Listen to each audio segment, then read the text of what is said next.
the Advanced Communication Series. Number 2, Speaking in Praise, entitled The Three Ones. Please help me welcome Toastmaster OvaisMushtaq.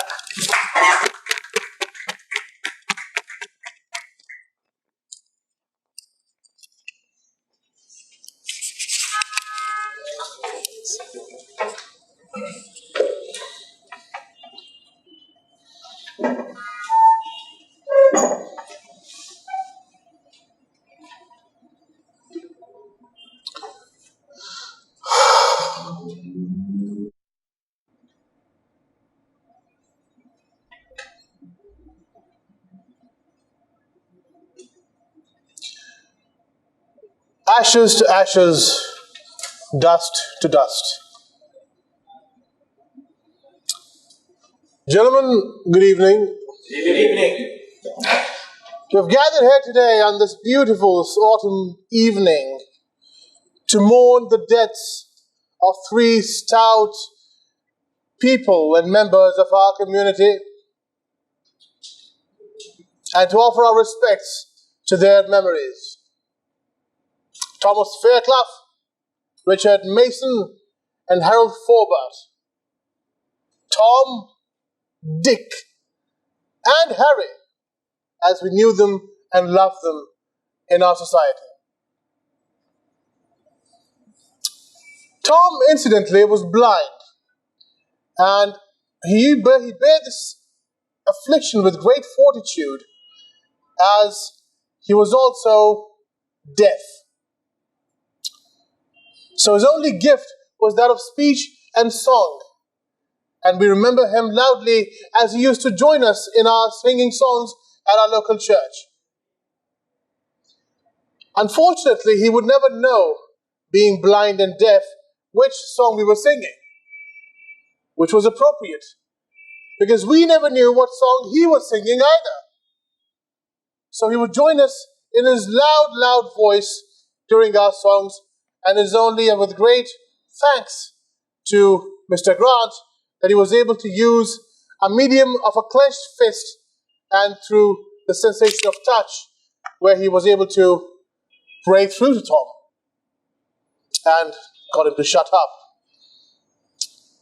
With this fortitude, with this affliction, Tom had the permanent friendship of Dick.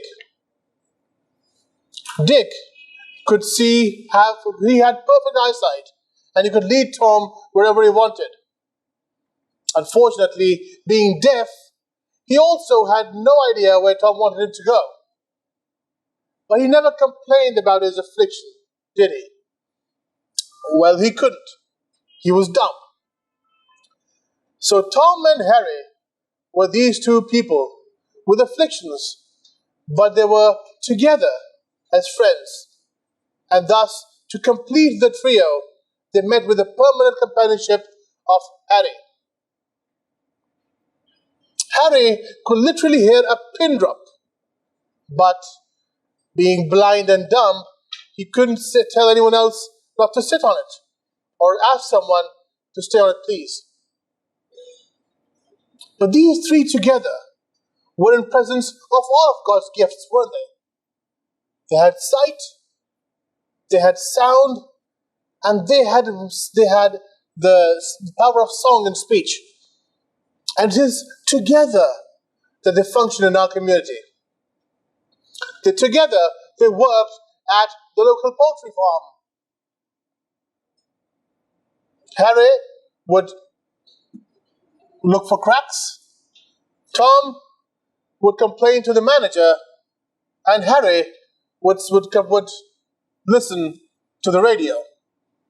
Also, when they were at home, in front of the big red couch on the television, Tom watching it, Harry listening to it, and Dick insisting that it was about time to buy a television. Sadly, 3 days ago, their lives came to a horrible end.